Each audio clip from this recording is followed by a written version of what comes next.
मैं आज आपके समक्ष आप सबों के ज्ञान विज्ञान में बढ़ोतरी के लिए अपने वायदे के अनुसार, प्रॉमिस के अनुसार एस्ट्रो आप तक यूट्यूब चैनल पे ज्योतिष के नए अध्याय का सूत्रपात कर रहा हूँ।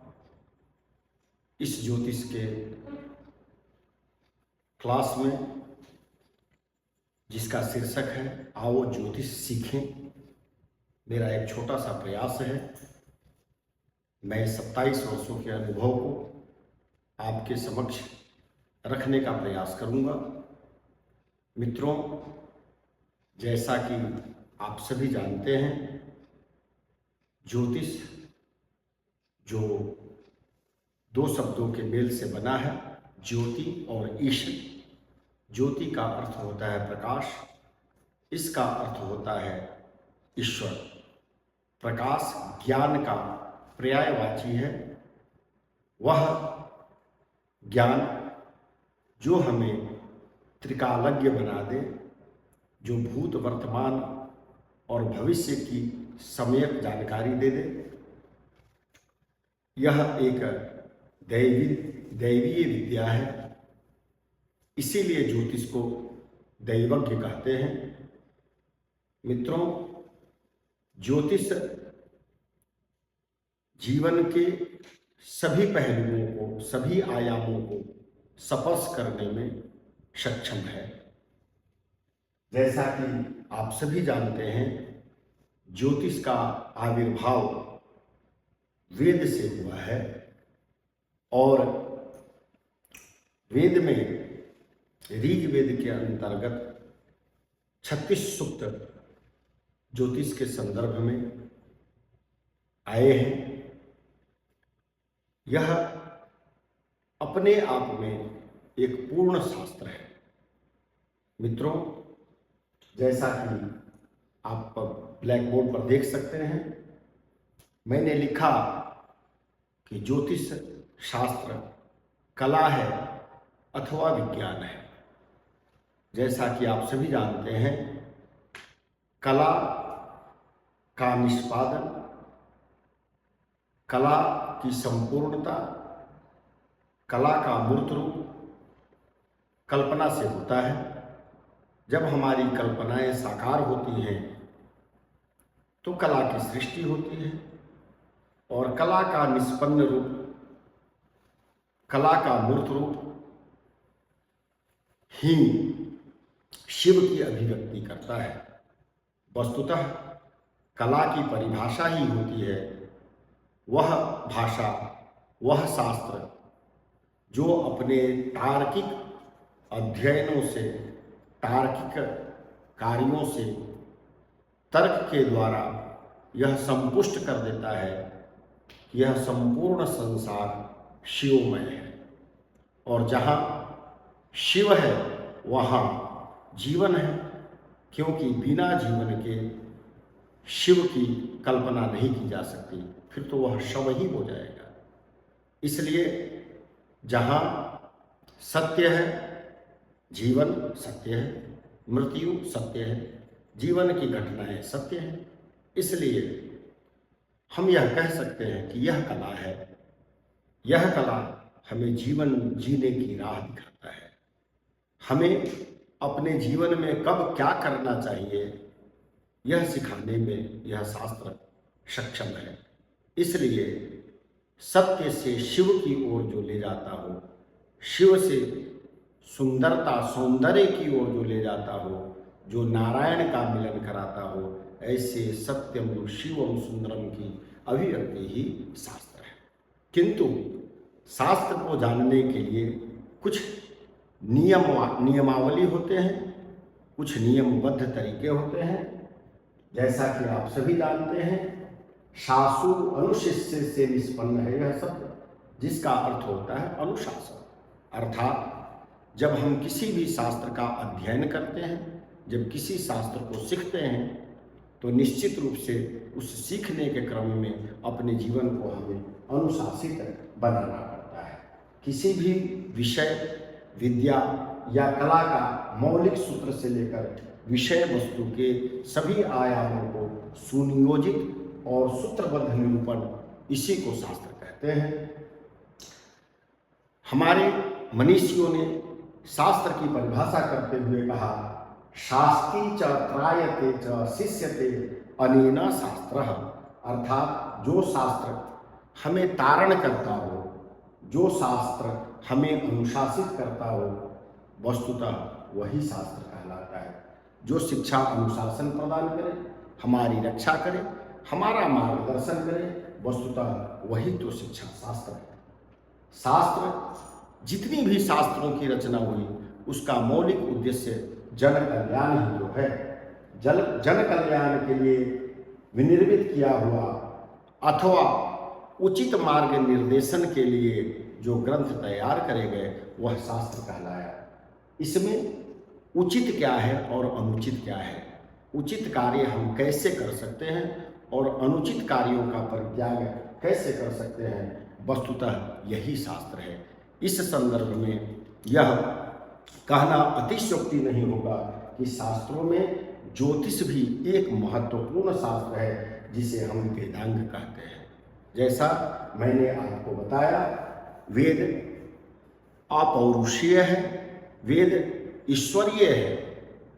वस्तुतः शास्त्रकारों ने यह कहा कि ईसा के लगभग 5000 वर्ष पूर्व वैदिक काल था। श्री बाल गंगाधर तिलक ने अपने शोध से यह निष्पादित किया, यह बताया कि विक्रमादित्य संवत 4420 यानी 4420 वर्ष पहले वैदिक काल का आविर्भाव हुआ। वैदिक काल में संस्कृत वाङ्मय फले फूले, किंतु यह ज्ञात नहीं हो सका कि वेद की रचना किसने करी। चूंकि यह अज्ञेय है, इसलिए इसे दैवीय कहा गया। वेद साक्षात ईश्वर के ब्रह्मा के मुख से निकला है। ब्रह्मा के 4 मुख हैं, आप सभी जानते हैं। इन 4 मुखों से कमल आसीन ब्रह्मा जी ऋग्वेद, यजुर्वेद, अथर्ववेद और सामवेद को उद्भासित किया। जैसा कि आप सभी जानते हैं, वर्ण की रचना भगवान शिव ने करी। पाणिनि ने भगवान शिव के डमरू को, भगवान शिव के डमरू के निनाद को अपने दिव्य ज्ञान से समझा और वर्णमाला की रचना करी। जैसा शास्त्रों में उद्धृत है, शास्त्रों में कहा गया, नृत्यावसाने नटराज राजौ ननाद ढक्काम नव पंचबारम उद्धत्तु कामाः सनकादि सिद्धिर एतत् विवर्षे शिव सूत्र जानम। अर्थात भगवान शिव के डमरू के नाद को सुनकर पाणिनि ने पाणिनीय व्याकरण की रचना करी। वेद यदि 4 हैं तो शास्त्र 6 हैं, जिसे हम वेदांग भी कहते हैं। वेदांगों में भगवान का विराट स्वरूप हमें समझने को मिलता है। इसी वेदांग के ऋग्वेद आदि में अनेकानेक सूक्त ग्रहों के विषय में भी मिलते हैं। वेदों के रचनाकार कुछ मनीषी जन भगवान शिव को भी कहते हैं, किंतु इसकी कोई संपुष्ट अवधारणा नहीं है। ज्योतिष शास्त्र वेदों का नेत्र है। ज्योतिषाम चक्षु, ज्योतिष चक्षु है। यदि चक्षु है तो चक्षु हमारे को क्या देता है? चक्षु से हम क्या कर सकते हैं? तो चक्षु से दर्शन करते हैं। चक्षु का अर्थ है दर्शन करना। और दर्शन करने का क्या मतलब? स्वयं में स्वयं को देखना, पिंड में ब्रह्मांड को देखना, संसार में ईश्वर को देखना, ईश्वर में संसार को देखना। इसीलिए तो आदि गुरु शंकराचार्य ने कहा जत पिंडे तत ब्रह्मांडे, अर्थात जहां पिंड की अवधारणा है वहीं ब्रह्मांड की अवधारणा है। वस्तुतः पिंड जब हम कहते हैं या ब्रह्मांड जब कहते हैं तो जीवात्मा से परमात्मा की ओर इंगित करते हैं। जीव जब इस संसार में आता है तो वह परमात्म तत्व की खोज में आता है। परमात्म तत्व परम आत्मा, परम आत्मा का सीधा अर्थ है सच्चिदानंद रूपाय, अर्थात भगवान श्री कृष्ण वासुदेव। और भगवान कहते हैं कि शास्त्रों में मैं वेद हूं, बिना वेद के किसी भी शास्त्र की कोई कल्पना ही नहीं कर सकता। वस्तुतः ब्रह्मा के 4 मुख से 4 वेद आए और वेद से 6 शास्त्रों का निरूपण हुआ।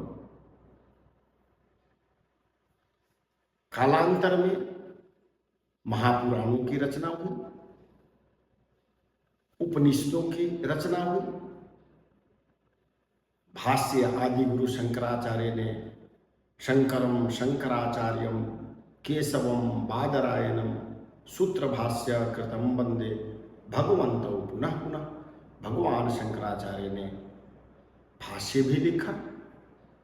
तो जब हम वेद की चर्चा करते हैं, चूंकि वेद ही सर्व विद्या का मूल है, सर्व विद्या मूलक कहते हैं इसको,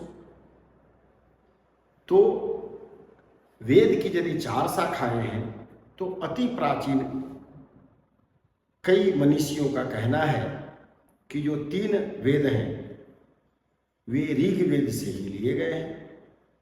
ऋग वेद में 36 पद ज्योतिष से संदर्भित है, यजुर्वेद में 44 पद ज्योतिष से संदर्भित है, अथर्ववेद में 162 पद ज्योतिष से संदर्भित है, सामवेद में ज्योतिष से संबंधित कोई सूत्र प्राप्त नहीं होता है, क्योंकि यद्यपि सामवेद यह संपूर्ण संसार स से शुरू होता है और सा पर ही समाप्त हो जाता है। सामवेद का मूल है सा रे ग म प ध नि सा, अर्थात अहम से सोहम को मिला देना ही सरगम है। और सरगम का अर्थ होता है आनंद, जो जीवन को आनंदित कर दे। इसलिए सामवेद में संभवतः ज्योतिष के कोई शिव सूत्र नहीं मिल रहे होंगे। इन 4 वेदों से जो 6 शास्त्र निकले अथवा जिसे वेदांग ज्योतिष कहते हैं, उस वेदांग से 6 शाखाएं निकली, शिक्षा, कल्प, व्याकरण, निरुक्त, छंद और ज्योतिष। आइए समझते हैं कि इन वेदांगों का महत्व क्या है। सर्वप्रथम शिक्षा का अर्थ जो होता है सीखना, शिख धातु से शिक्षा बना है और विद धातु से विद्या बना है। तो सीखना, क्या सीखना? वस्तुतः आज की स्थिति में शिक्षा का अर्थ रोजगार परक केवल है। जो अर्थकरी विद्या हो उसे ही शिक्षा मान लेते हैं हम। वस्तुतः मित्रों ऐसा है नहीं। शिक्षा का अर्थ है मंत्र, अर्थात मंत्र का बहुत सीधा सा परिभाषा निकाल सकते हैं। जो हमारे मन को तृप्त कर दे वह मंत्र है। और मंत्र के तृप्ति का मूल आधार संतोष है। और संतोष कब मिलेगा? जब हमें आत्मज्ञान मिलेगा।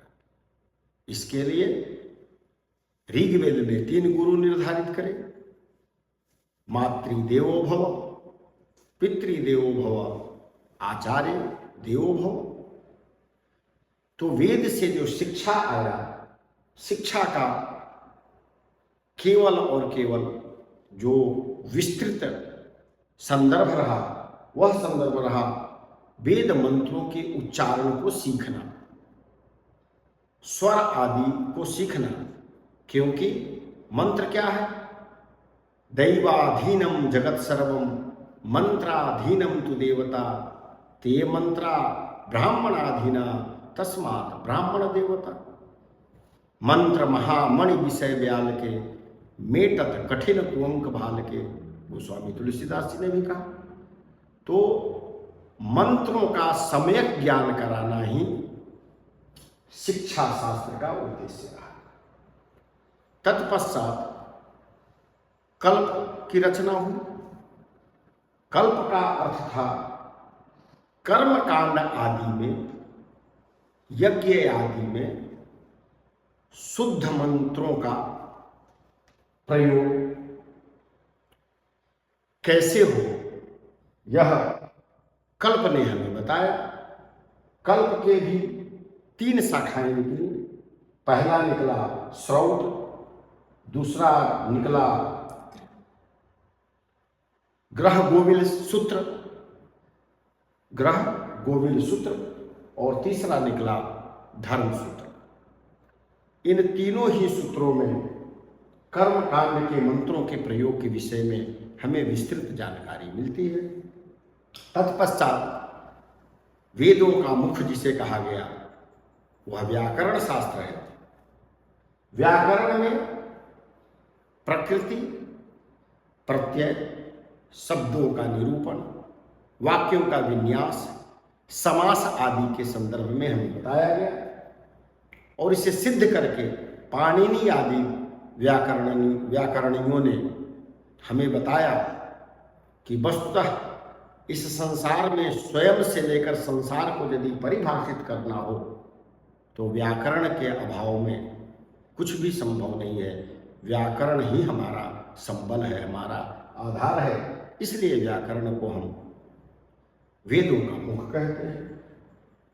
तत्पश्चात जो चतुर्थ शाखाएं निकली वेदांत की अथवा शास्त्र की, वह निरुक्त है। निरुक्त में वेदों में शब्दों का अर्थवत प्रयोग बताया गया।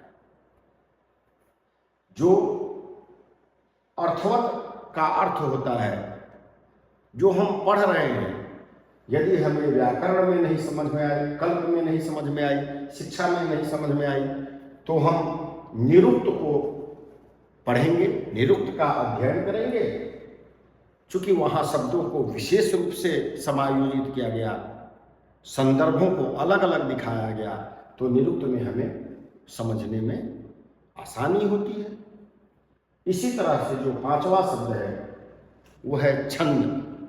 जब हम वेद मंत्रों का उच्चारण करते हैं अथवा तांत्रोक्त मंत्रों का उच्चारण करते हैं तो आपने विनियोग आदि में पढ़ा होगा, अनुष्टुप छंदः इति विनियोगः, अर्थात यह अनुष्टुप छंद है। इसी तरह से गायत्री छंद है, उसनीक छंद है। तो छंद नामक शास्त्र में जो हम मंत्रों का उच्चारण करते हैं वह किस छंद में हो, यह हमें सम्यक रूप से बताया गया। तत्पश्चात ज्योतिष का निरूपण हुआ।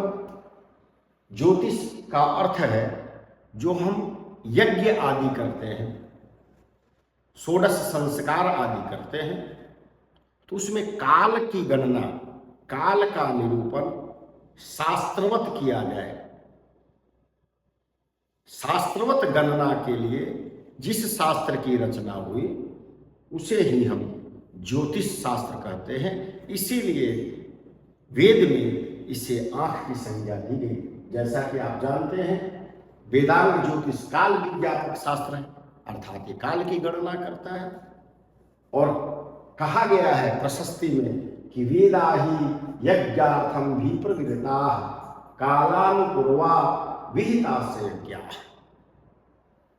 तस्मात् इदम काल विधान शास्त्रम जो ज्योतिखम वेद सवेद यज्ञान। अर्थात जो हमें यह बता दे कि कौन सा कालखंड हमारे भविष्य के लिए उत्तम फल देगा, तो जो शास्त्र हमें उत्तम फल की प्राप्ति कराता है, क्योंकि प्रत्येक कर्म के पश्चात हमें फल की प्राप्ति चाहिए। यदि फल नहीं तो निष्फल यज्ञादि करने का क्या लाभ। जीवन में भी अंततः हम सभी क्या चाहते हैं, रिजल्ट चाहते हैं, फल चाहते हैं। तो यदि फल की प्राप्ति करना हो तो काल गणना की आवश्यकता पड़ेगी। शुद्ध समय में किया गया कार्य शुद्ध परिणाम देता है, उत्तम परिणाम देता है, क्योंकि यज्ञ केवल हवन आदि नहीं है। जन्म से लेकर, गर्भाधान से लेकर और मृत्यु पर्यंत ये जो 16 संस्कार हमारे शास्त्रकारों ने बताया, इनके काल गणना की महत्ता को जो प्रतिपादित करे, जो सही रूप से हमें काल गणना बताए, वस्तुतः वही ज्योतिष शास्त्र है। काल गणना के द्वारा हम किसी जातक की जन्म कुंडली के समय का निर्धारण करते हैं। पूर्वी क्षितिज पर जो राशि निर्धारित है, उस राशि को हम लग्न मानते हैं। वह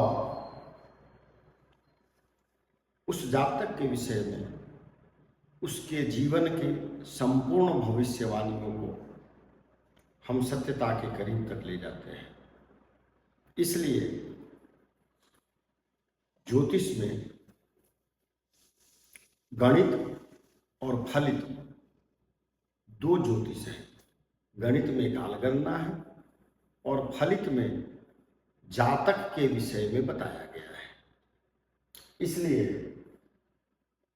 शास्त्रकारों ने कहा, छंदः पादौ तु वेदस्य हस्तौ कल्पोथ पठ्यते ज्योतिषां नयनं चक्षु निरुक्तं श्रोतुमुच्यते। शिक्षा घ्राणं तु वेदस्य मुखं व्याकरणम् स्मृतं तस्मात् सांगम अधीत्यैव ब्रह्मलोके मह्यते। अर्थात बिना नेत्र के हम सूर्य को कैसे देख सकते हैं, चंद्रमा को कैसे देख सकते हैं, काल को कैसे देख सकते हैं। इसलिए इस दोष रहित विद्या को, जिसमें कोई दोष ही नहीं है, जो प्रत्यक्ष शास्त्र है, जैसा कहा गया, वेदस्य निर्मलम चक्षु ज्योतिष शास्त्रम अकल्मषम विनय तद अखिलम श्रोतम अस्मात् कर्मं न सिद्ध्यति। अर्थात चाहे वह जन्म हो या कोई भी संस्कार हो, दोष रहित काल गणना के लिए गणित ज्योतिष की आवश्यकता पड़ेगी। शास्त्रकारों ने इसीलिए इस शास्त्र को कहा कि यह मोर मुकुट है, जो भगवान के सर पर सुशोभित होता है। चूंकि वेद सर भगवान का रूप है, इसीलिए वेद को वेद भगवान कहते हैं। तो मोर का मुकुट अर्थात भगवान श्री कृष्ण का मुकुट है। इसलिए कहा कि ज्योतिष यथा शिखा मयूरानाम नागानाम मणियो यथा। जिस प्रकार नाग में मणि होता है और नाग अपने मणि की महत्ता के कारण वह संसार में ख्याति प्राप्त करता है, मयूर अपने मुकुट के कारण संसार में ख्याति प्राप्त करता है। ठीक उसी प्रकार तथा वेदांग शास्त्राणाम गणितम मूर्धन्य स्थितम। इसलिए 6 वेदांगों में जो ज्योतिष है और ज्योतिष में जो गणित ज्योतिष है वह मूर्धनी है, अर्थात सबसे ऊपर है, सबसे प्रशस्त है। इसलिए ऐसे ज्योतिष शास्त्र को जानकर हम सभी अपने जीवन को धन्य बना सकते हैं। भगवान का आविर्भाव भी इस पृथ्वी पर जब ब्रह्मा जी करते हैं तो काल की गणना के अनुसार करते हैं। वैसे तो भगवान नारायण स्वयं ही अवतरित होते हैं, फिर भी गोस्वामी तुलसीदास जी ने रामचरितमानस में भगवान के जन्म का काल गणना के अनुसार जो तिथि निर्धारित किया, नवमी तिथि मधुमास पुनीता शुक्ल पक्ष अभिजित हरिप्रीता, अर्थात मधुमास चैत्र मास है, शुक्ल पक्ष है, नवमी तिथि है और अभिजित मुहूर्त है, अर्थात दोपहर का समय है। ऐसे रघुकुल शिरोमणि सूर्यवंश में इस पृथ्वी पर जनसाधारण को तारण के लिए आए हैं। ऐसे सभी अवतारों के लिए काल गणना यथा श्री कृष्ण भगवान के लिए कृष्णाष्टमी आदि का निरूपण किया गया। काल गणना के द्वारा काल अर्थात समय, काल अर्थात गति, अपने जीवन की गति को भी हम ज्योतिष के द्वारा ठीक कर सकते हैं। चूंकि यह ज्योतिष शास्त्र ब्रह्मा के द्वारा विनिर्मित है। कुछ जगह ऐसा कहा गया कि ज्योतिष का ज्ञान भगवान शिव के पास था, शिव जी ने उस ज्ञान को नंदी महाराज को दिया और नंदी महाराज जी ने उस ज्योतिष के ज्ञान को जगदम्बा को दिया और जगदम्बा ने अपने सनकादि ऋषियों के साथ उसको बांटा, उसको बताया और वहाँ से ज्योतिष शास्त्र अपने चरम सीमा पर आज तक पहुँची। किंतु हमारे विद्वानों ने ज्योतिष के 18 पूर्वधामों की चर्चा करी है। मित्रों, अगले एपिसोड में हम ज्योतिष के रचनाकारों के साथ आपके पास प्रस्तुत होंगे। तब तक के लिए हमारे YouTube चैनल एस्ट्रो आप तक का आप श्रवण करें, इसे लाइक करें और ज़्यादा से ज़्यादा सब्सक्राइब करके हमें सहयोग करें। धन्यवाद, नमस्कार।